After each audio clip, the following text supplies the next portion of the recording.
Latvijas hokejā Edgars Masaiskis vienmēr ir bijis vārtsargs, uz kuru varēja paļauties, vienmēr gatavs pavasaros doties palīgā izlasē. Arī laukumā viņš demonstrēja stabilu sniegumu, lai gan, kā jau jebkuram sportistam, viņa karjerā bija gan kāpumi, gan kritumi. Pateicoties viņa drošajai spēlei, arī komandas biedri varēja justies pārliecinātāk. Tomēr tā nebija vienmēr. Juniora gados, kā pats Edgars atzina, viņš nebija īpaši stabils vārtsargs. Bija spēles, kurās viņš varēja atvairīt jebkuru metienu, neatkarīgi no to daudzuma, bet bija arī tādas, kurās šķita, ka katrs metiens nonāk vārtos. Viens no spilgtākajiem piemēriem pēc viņa vārdiem bija 18 spēle pret Angliju par izkļūšanu no C grupas. Viņš ielaida vārtus gandrīz no laukuma centra, kas treneriem neradīja pārliecību par viņa nākotnes perspektīvām. Dažādi blakus momenti reizēm bija tik smagi, ka Edgars pat apsvēra iespēju beigt spēlētāja karjeru. Bērnībā Edgara Masaiska spilgtākais alks un iedvesmes avots bija leģendārais Latvijas vārtsargs Artūrs Irbe. No Ziemeļamerikas vārtsargiem viņu īpaši fascinēja leģendārais kanādietis Patriks Roā, kurš bija pazīstams ar savu unikālo tauriņu stilu un teicamo pārliecību vārtos. Protams, hokeja vēsturē netrūkst izcilu vārtsargu, tādi kā Eds Belfors un Rons Hekstāls, kur izcēlās ar agresīvu spēles stilu un harizmu. Masaiskim arī bija zināma un atstāja iespaidu uz viņa attīstību. Jaunības gados Edgaram nereti bija iespēja trenēties kopā ar leģendāro latviešu uzbrucēju Helmutu Balderi.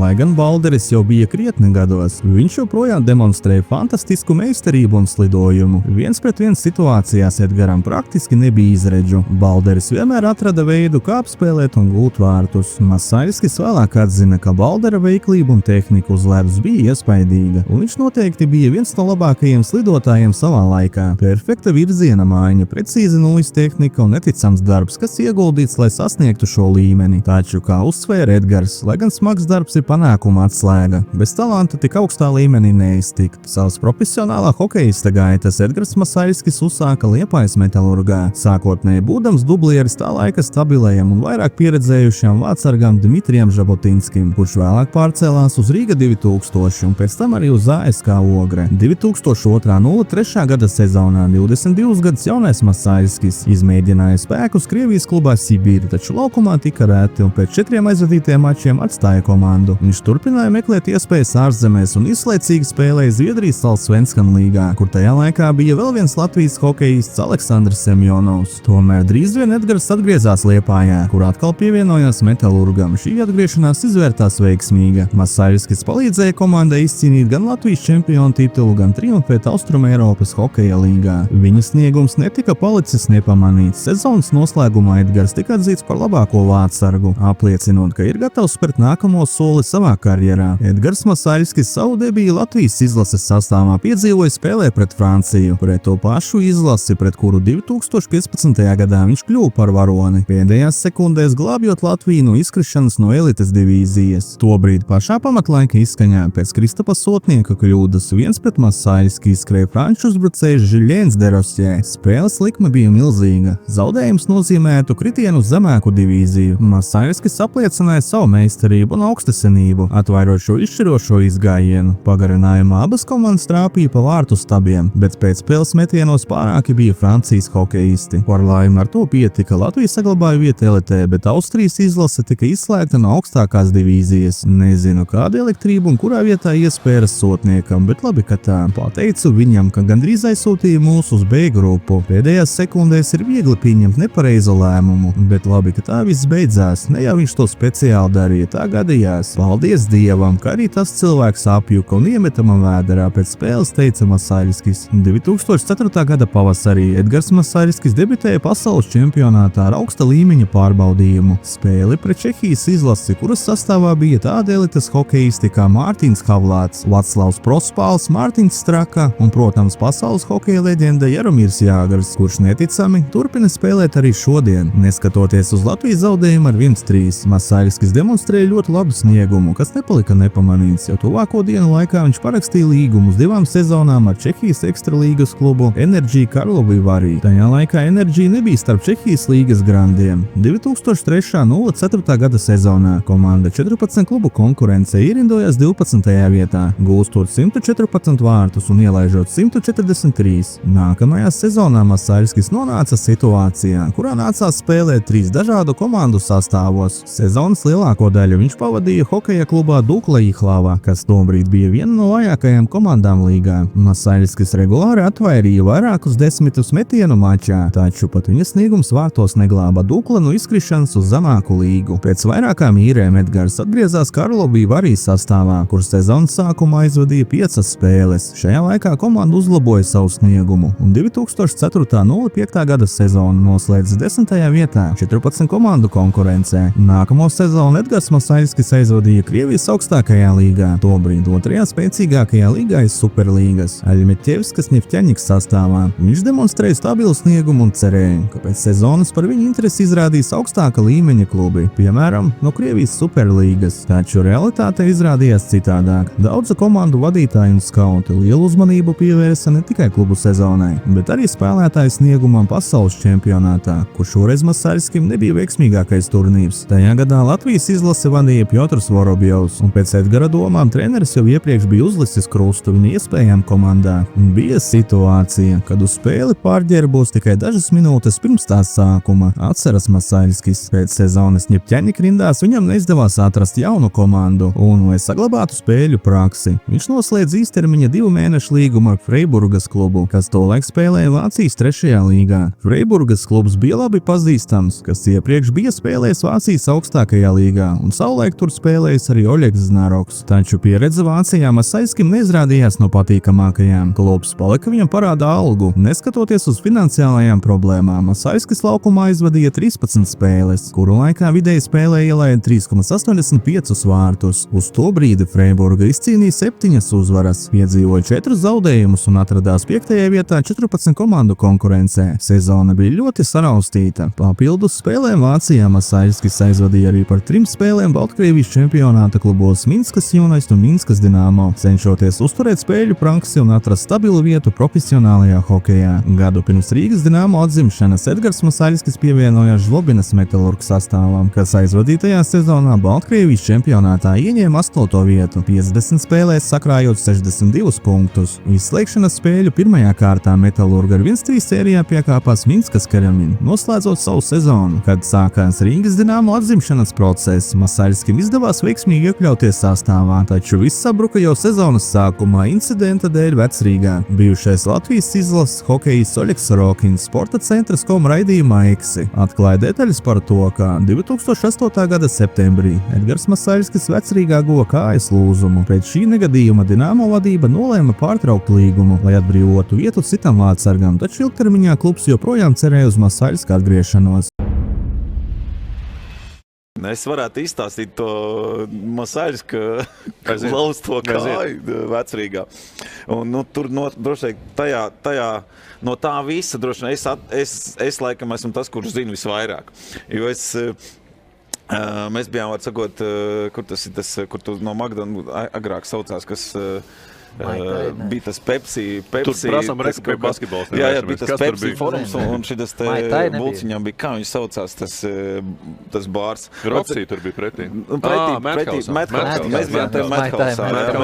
Mēs bijām Madhouse, mēs, kas saka, nodevām. Un kā, te būs vēl tas jautājums viens, jā, treneri atļautais un neatļautais, jā, variants. Un, Šuplers laikā treneris bija, mums gāja spēle vai negāja, vai mēs gājām ķert spēle vai ko, bet, var sakot, treneris bija atļāvis, ka, varat visu komandu aiziet, nodod.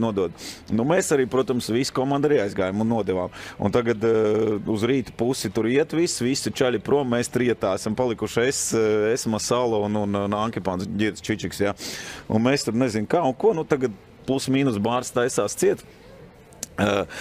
Ejam ārā, kaut ko tur ar apsargiem, tur mierīgi runājamies un iet garām tās meitenes, kas ir tajā, ieaicinātājas tajā klubā. Jā. Un sāk kaut ko tur uzbāzties. Mums davāj jūs tur klubā, un tur, čaļi tādi reāli, tā kā, rīktīgi noguruši pāliņi, tāds cienaties un tā tālāk. Un beigās kaut ko vārds pa vārdam, nezinu, kāds kaut ko pagrūda vai kas, man liekas, kaut ko viņš tā kā, taču beidz, ej prom, un tā pagrūž, un tad tā, un garām iet kaut kādi 5 čaļi, arī aprījušies tādi riktīgi. Un tie ieraug, kaut ko, un tā meitene tur kaut ko meiteni grūž vai kas, un tie čaļi, tur meiteni apvaino. Un šie iet tā kā un nāk tagad, sākās tāda tāda cīņa, teikšu, pat īsti kautiņš nebija. Sākās cīņa. Pirmkārt, Ankipānam, man liekas, viņš bija tādā pālī, viņam, man liekas, vienreiz iešauja pa muti, viņš arī nokrita tur. Viņš tur kāds 3 minūtes guļ, un tagad Masaļskis, viņš tur tagad laužās ar kaut kādu džeku. Abi divi nekādi. Paga, ko tu skaties? Es nezinu, es ar kaut ko grūstījos vai ko, bet es tā kā redzēju malā, es kaut ko, apsargu, zinu, ka Artura mēģināja tur, un viņi tagad tur kaut ko grūstās, un tiešām viņš tagad krīt kaut kā jocīgi uz savus kājas, un var sakot, tas kautiņš tur beidzās, tur kaut kā, tas nebija īsti vairāk grūstīšanās, neviena ziluma, man liekas, ka nebija, bet tas Ankipāns guļ tur kaut kur 3 metrus tālāk guļ. Un tagad skats tāds, tagad Masal tāds, viņš tāds, bļāviens, kāja. Es viņam, da labi nomierinies, tu kāja tev, nekas tev tur nav.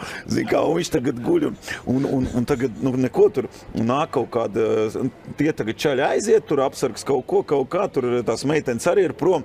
Un nāk garām kaut kāda, Masal tur reāli guļ, viņš saka, viņam sāpes, klausies, toči sūdīgi, un tur kaut kāda meitene atnāk. Zinu, tur blakus puķis tirgoja agrāk. Tagad ir varbūt arī, un tur puķis tirgoja agrāk.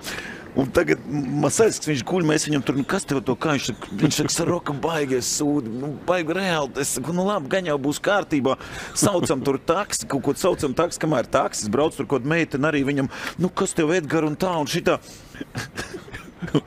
Pienāk Ankipāns. Masal, kas ir? Kāja. Paiet minūte. Tu neredzi, kur viņš ir. Viņš nāk atpakaļ nopietnas puķi un dod Masalam puķi. Dod puķi. Brauc, ka tagad skatos tu idioti, ko tu dari. Tā kā, un tagad, kā tas taksis izsaukt, zin kā viņš tur īsti, piebrauc klāt municipālā policija kaut ko, tur arī kaut kāds kautiņš, laikam viņam arī paziņots, vai kas, šeit piebrauc kaut ko, tur sāks kaut ko runāt. Es saku, nē, večeri, ka mums taksis, mēs braucam mājās, viņu ved mājās, viss kārtībā. Un es iesēdos ar Masaļski, aizvedu mājās viņu, bet viņš nevar paiet vispār, viņu tā kā ielikām tajā taksī, viņš nevar paiet, aizbrauc viņam, tur viņš dzīvoja kādreiz pie tā Zemitāna tilta. Un reāli. Es nezināju, kur viņš tur dzīvo, kurā stāv, vai kas, es zvanu viņa sievai, tur sazvanīju, un, 3. es reāli no tākša viņu izcēlu, uzliku uz pleca, uznesu augšā, jo varbūt lifts bija vai nebija, man sajūta tāda, ka es kaut ko kļūdījos ar stāvu, vai ko, es tur gāju kājām, es viņu nesu, un es atceros, es viņu tā kā tādu maisu sievai atnesu, sieva, kas ir, es saku, nekas pāries, nomet lejā, un no rīta, aizēju mājās, guļu. Reāli kaut kādos 12. man tas telefons zvana. Man reāli no Dinamo vadības zvana. Kas jūs tur, kur jūs? Es neko nesaprotu, kas notiekās. Var sakot, bet jā, Edgaram tad, man liekas, terminēja to līgumu. Jā, bet principā treneris bija atļāvis iet.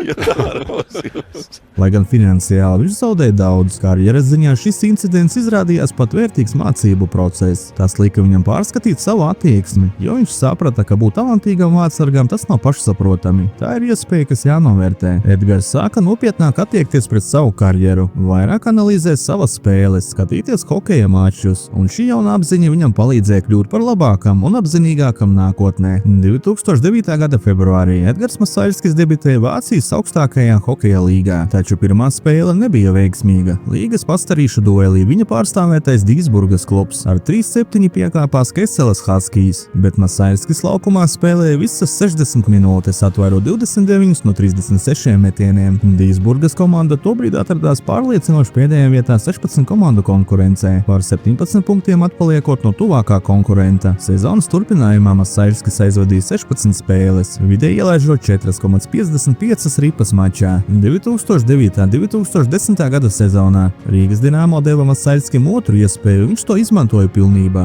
Regulārajā sezonā Edgars sargāja vārtus 37 spēlēs, vidēji ielaižot 2,84 ripas. Izslēgšanas spēlēs viņa statistika bija vēl iespaidīgāka – 1,93 vidēji ielaisti vārti spēlē 6 mačos. Dinamo pirmās KHL playoff kārtas kārtas sērijā parūpējās par sensāciju, pieveicot Rietumu konferences grupas līderu Sanktpēterburgas SKA. Šis ir augstākais sasniegums Dinamo kluba atzimšanas vēsturē. Nākamajā kārtā rīdzinieki gan ar 1-4 piekāpās Oļeka Znaroka vadītāja Balašihas MVD, taču sezonu kopumā bija liels solis uz priekšu gan komandai, gan pašam vārtsargām. Edgars Masaiļskis vienmēr ir uzskatījis izslēgšanas spēles par lielāku izaicinājumu. Viņš atzina, ka stress un atbildība šādās spēlēs ir daudz augstāka, taču tieši tas arī rada īstu baudu pret spēli. Gatavošanās play-off cīņām ir krietni nopietnāka nekā regulārajā sezonā, nekādas vaļības, stingrs režīms un maksimāla koncentrēšanās, kamēr regulārajā sezonā var atļauties kādu brīvāku brīdi. Izslēgšanas spēlēs tas vienkārši nav iespējams. Runājot par līgu līmeņa atšķirībām, Masaiļskis uzsvēra, ka KHL atšķirības starp komandām, kas ieņem 1. un 8. vietu, ir ievērojama, kamēr NHL galvenais mērķis ir iekļūt play-off, jo tur izredzes ir 50-50, jebkurš var uzvarēt. Pēc lielās uzvaras pār SKA un veiksmīgās sezonas Masaiļskis pēc sava aģenta iniciatīvas vēlējās algas pielikumu, kas bija pilnīgi pamatoti. Tomēr sarunas ar Rīgas Dinamo ilga. Vārtsargs pat piekāpās par 30% no prasītās summas ar nosacījumu, ka līgums būs uz 2 gadiem. Kā atceras pats Masaiļskis, vēl no rīta 9:00 viss izskatījās kārtībā, taču 2 stundas vēlāk viņam piezvanīja Normons Sējējs, lai paziņotu, ka kluba vadība nevēlas slēgt 2 gadu līgumu ar vārtsargu. Turklāt piedāvā vēl samazināt iepriekš apspriesto atalgojumu. Masaiļskis tajā pašā mirklī piezvanīja savam aģentam un deva zaļo gaismu pārējai uz Jugra, kas izrādīja vislielāko interesi par viņa pakalpojumiem. Viens no sāpīgākajiem zaudējumiem Masaiļska karjerā Rīgas Dinamo rindās bija izslēgšanas spēļu sērija pret Balašihas MVD, lai gan sērija tika zaudēta. Vairākas reizes rīcinieki bija ļoti tuvu tām, lai izcīnītu uzvaru, jo vairākos mačos izšķirošie momenti nonāca līdz papildlaikam. Tomēr pretinieks tajā sezonā izcīnījās līdz pat Gagārina kausa finālam, kas tikai pastiprināja sajūtu, ka Dinamo varēja būt viņa vietā. Edgars šo zaudējumu ilgi nevarēja sagremot, viņš bija pārliecināts, ka Rīgas komanda bija pietiekami spēcīga, lai sniegtos daudz tālāk, taču pietrūka pavisam nedaudz. Kad latviešu vārtsargs Edgars Masaiļskis pievienojās Hantimansiskas Jugra, viņš bija pārliecināts, ka būs komandas pirmais numurs.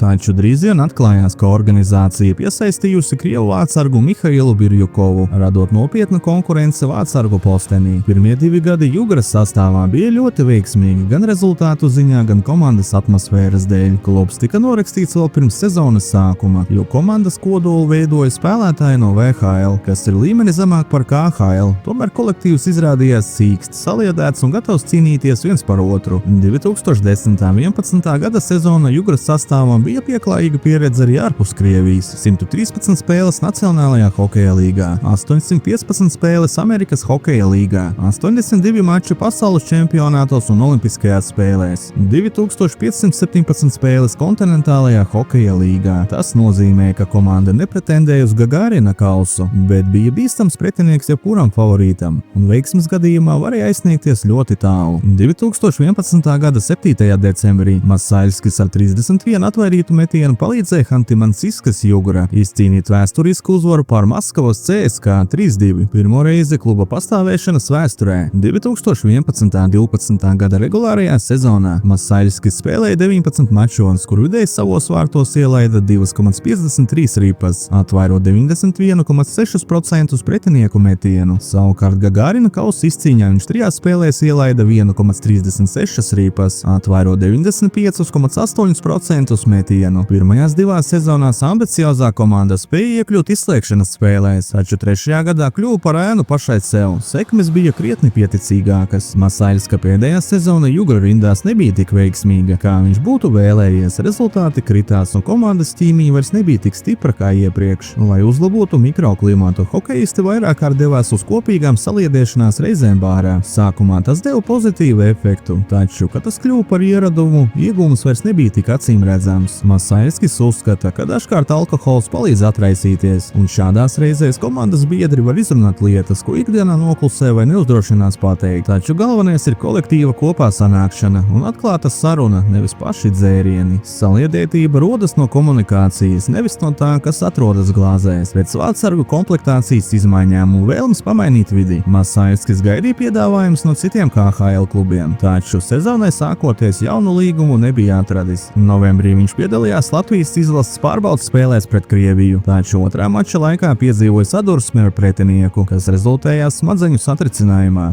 Atvesaļošanās ilga vairākas nedēļas, un tas radīja zināmu satraukumu, jo priekšā bija olimpiāde, bet pietrūka spēļu prakse. Janvāra vidū Masaļskis pievienojās Slovākijas augstākās līgas klubam HK Poprad, kas tobrīd ieņēma 5. vietu 11 komandu konkurencē. Klubs bija 3. vietā pēc gūtajiem vārtiem un arī 3. vietā ielaisto vārtu ziņā. Tobrīd kontinentālajā hokeja līgā viņš bija aizvadījis 134 mačus, kuru laikā atvairīja 91% no metieniem un savos vārtos ielaida vidēji 2,83 ripas. Pār šo soli Vācargs vēlāk izteicās lakoniski. Gaidīja piedāvājums no KHL, taču, kad pienāca transfēra termiņa beigas, nolēmu, ka man nepieciešams spēlēt, un Poprad ir lieliska vieta, kur sagatavoties olimpiskajām spēlēm. Vasarā Edgars teicam aizvadīja pirmssezonu, izceļoties pārbaudes spēlēs Rīgas Dinamo rindās, taču pārlieku liela entuziazma dēļ viņš pārdega, un līdz ar regulārā čempionāta sākumu ātri nonāca psiholoģiskā bedrē, lai gan fiziskā sagatavotība vienmēr bijusi līmenī.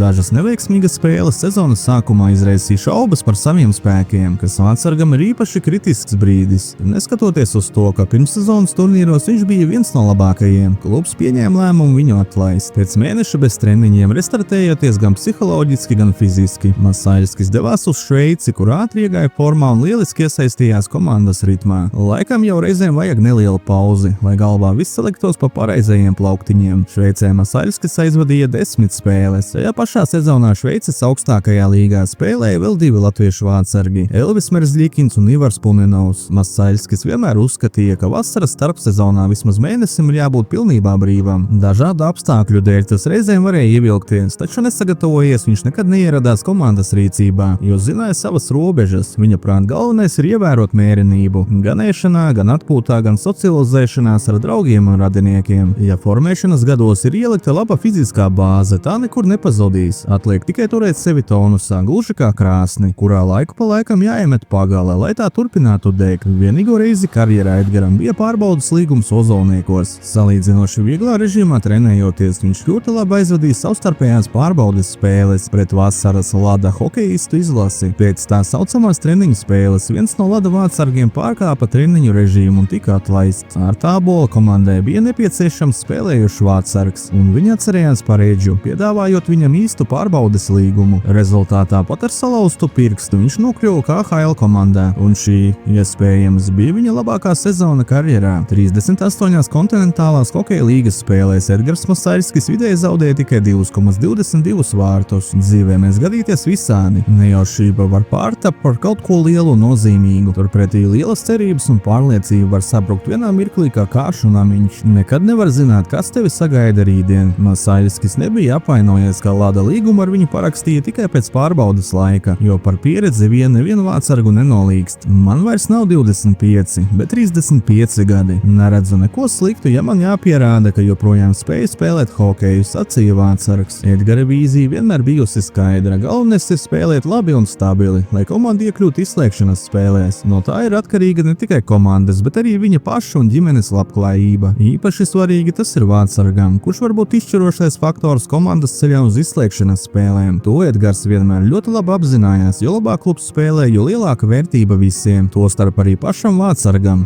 Vienā no sezonām Lada sastāvā latvietis nesaņēma paredzētās prēmijas. Klubs oficiālo prēmēšanas lapu neiesniedza līgai, kur tiek atspoguļoti dati par spēlētājiem izmaksātajām summām, vai tieši pretēji ieturējumiem dažādu pārkāpumu vai līguma sodu dēļ. Konflikts ar ģenerālmenedžeri un ne tie labākie sezonas rezultāti noveda pie tā, ka šī oficiālā lapa tā arī nenonāca līdz līgas vadībai. Kolektīva nopelnītā, bet neizmaksātā summa bija aptuveni 1 miljons rubļu. Savā otrajā sezonā Toljatī Lada rindās un pēdējā gadā profesionālajā sportā Edgars Masaļskis aizvadīja 15 spēles. Viņš uzskata, ka pēc karjeras beigām svarīgi ir apzināties, tu vairs nevienam neesi vajadzīgs un sākas cita realitāte, kur jāmeklē jauni izaicinājumi dzīvē. Laukumā Edgars vienmēr ar lielāko azartu sacentās tieši ar pretinieku vārtsargiem vai tautiešiem. Viņam vienmēr bijusi vēlme pierādīt savu vērtību bijušajiem klubiem, piemēram Rīgas Dinamo, un dažādos dzīves posmos arī sev pašām. Karjeras beigu iemesls bija gūžas trauma, saplēsts labrums, par ko Edgars veselu sezonu pat nezināja un spēlēja ar savainojumu. Pēc operācijas gūžas stāvoklis tomēr neuzlabojās, un spēlējot ar sāpēm pēdējā pusotra gada laikā, viņš saprata, turpināt nav vērts, veselību sabojāt līdz galam, un jau jaunā vecumā riskēt ar nepieciešamību pēc protēzes. reizes. Nebija labākā perspektīva, un Edgars pieņēma lēmumu noslēgt profesionālo karjeru. Masaļskis paliks Latvijas izlases vēsturē kā pagaidām vienīgais spēlētājs, kurš piedalījies 15 pasaules čempionātos pēc kārtas. Izlases rindās viņš aizvadījis 159 spēles, kas ir labākais rādītājs starp vārtsargiem. Vidēja mačā viņš ielaidis 2,63 ripas, bet 11 spēles nosargājis savus vārtus neskartus. Tāpat Masaļskis piedalījies 4 olimpiskajās spēlēs. 2010. gadā Vankūverā būdams izlases pamatvārtsargs. No Latvijas izlases treneriem Edgars visvairāk atceras Bobu Hārtliju un Tedu Nolanu. Hārtlijs pratis īstajā brīdī pateikt pareizās lietas, spējot ar balstu tonu aizskart spēlētāju nacionālās jūtas. Pēc Edgara domām runāt ir jāmāk pareizie vārdi pareizajā brīdī spēj iedvesmot, taču svarīgi ir ne tikai pateikt pareizās lietas, bet arī panākt, lai kolektīvs tās uztvertu un sekotu trenerim cīņā. Galvenais treneru uzdevums ir dabūt spēlētājus savā pusē, motivēt viņus ar pārliecību un ieaudzināt savu spēles redzējumu. Kad tas izdodas, tā ir panākuma atslēga. Savukārt Teds Nolans pats būdams indiānis prāta ļoti motivējoši un korekti uzsvērt nacionālo patriotismu. Viņš parādīja, ka mazas lietas var izaugt par lieliem sasniegumiem. Pēc Edgara domām katram trenerim jābūt ne tikai līderim, bet arī pedagogam, psihologam un barvedim, kurš spēj vadīt komandu uzvaru ceļā. Edgars spilgti atceras 3 spēles savā karjerā. Viena no tām bija pret Baltkrieviju, kad komanda veica izcilu dramatisku atspēlēšanos no 1-4 līdz uzvarai 5-4. Otrā bija 2014.